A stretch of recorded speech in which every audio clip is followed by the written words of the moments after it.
We think that the devil is like a thug, who's wearing black. Like when you see him, he'll be a thug who's wearing all black and just got a black mask.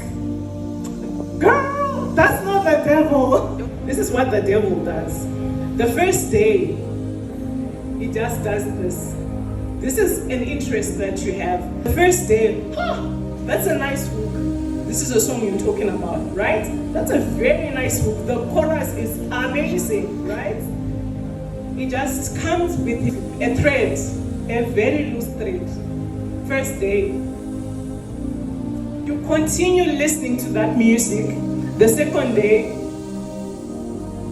this time, it tightens it a little, right? The other day, it continues like that, until now, she is literally bound. She can no longer move her head. And at that point, it's no longer a thread, it's now a chain. She is now in bondage. If you ever listen to music that you feel yourself, you're now connecting to a higher power who is not God. You feel yourself connecting to your African roots. And you just want to,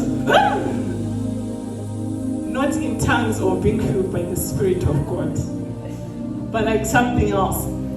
People would think you are crazy and you are behind because you've chosen to not listen to that music. But let me tell you something. What happens with these dark sounds is that it slowly penetrates your mind. You don't even know it yet.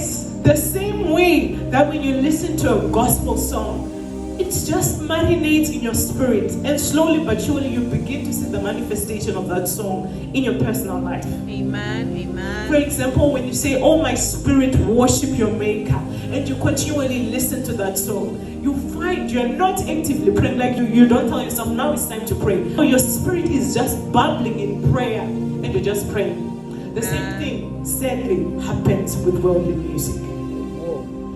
In Los Angeles, for example, Nipsey Hussle is this guy who was a rapper. I liked him, but I discovered him after he died. But I realized that all of the music that people in his area used to sing about was about gangbanging, like shooting each other, shooting the crowds, where someone just comes out of nowhere and just kills everyone. That's the kind of music that the people in his area produced. Nipsey got to be a victim of this gangbanging. Nipsey Hussle was killed in the same way.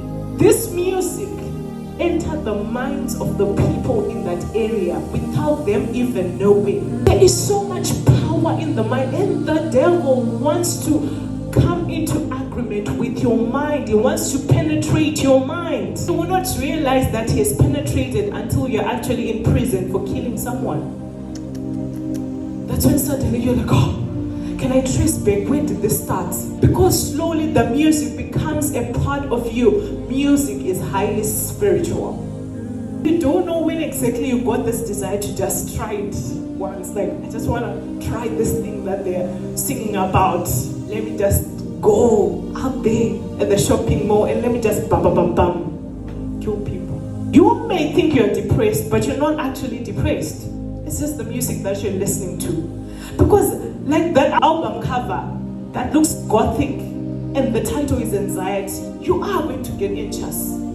You are going to find yourself just having suicidal thoughts because that's what you are feeding your brain. As a man thinketh in his heart, so is he. Everything starts from your heart.